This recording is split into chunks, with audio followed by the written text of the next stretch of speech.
In this video, I'm going to show you how to do a Pallof press.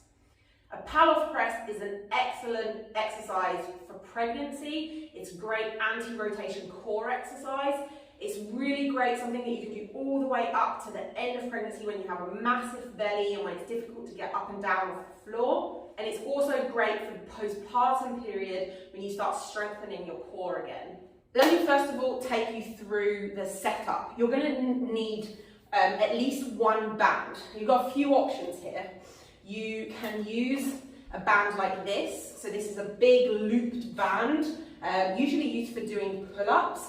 And I've just looped it through a sturdy pole. You want to use something really sturdy that's not going to move. Some people manage to do it on the hinge of a door.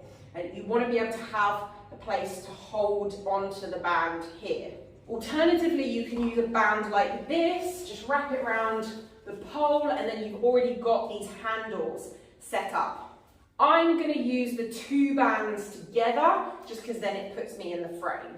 Okay, so now that I've got my band set up, note that the band needs to be tied to the pole around shoulder height. I'm going to set up my stance. So, hand that's closest to the pole grabs it first, then I'm going to grab it with my other hand, I'm going to interlace my fingers. I'm going to put my hands in between my boobs.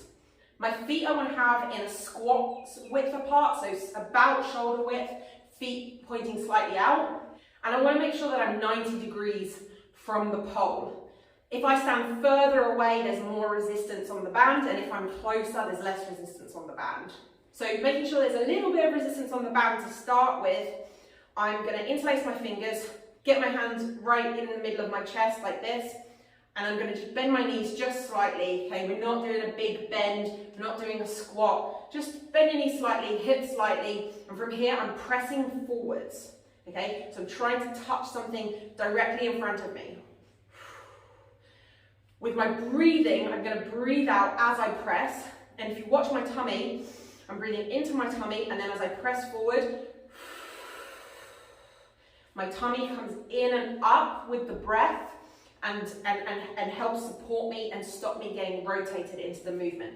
I'm going to move a little bit further away so that was a little bit easy. So breathing in, breathing out.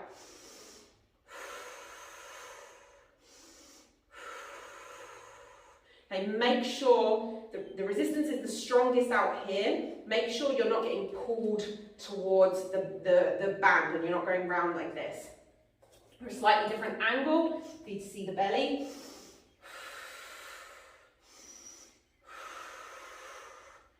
Awesome. Once you've done 10 on one side, you turn around and do 10 on the other side. There are lots of variations of a Pallof press. You can just do a Pallof hold, where you just hold it out isometrically for a number of seconds and just breathe through it. You can do it kneeling, or you can even do it lying on your back. You can also combine a Pallof press with another movement. So you can do a Pallof press plus a hip hinge. You can also do that with a split stance, with or without the press. So you could just do this, or you could add in the press as well.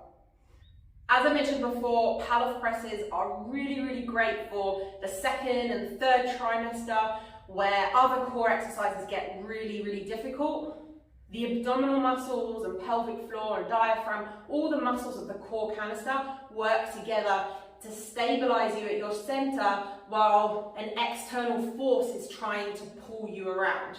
And these sorts of exercises are really suited to the later stages of pregnancy. At the same time, your hip stabilizers are working hard to keep you in place.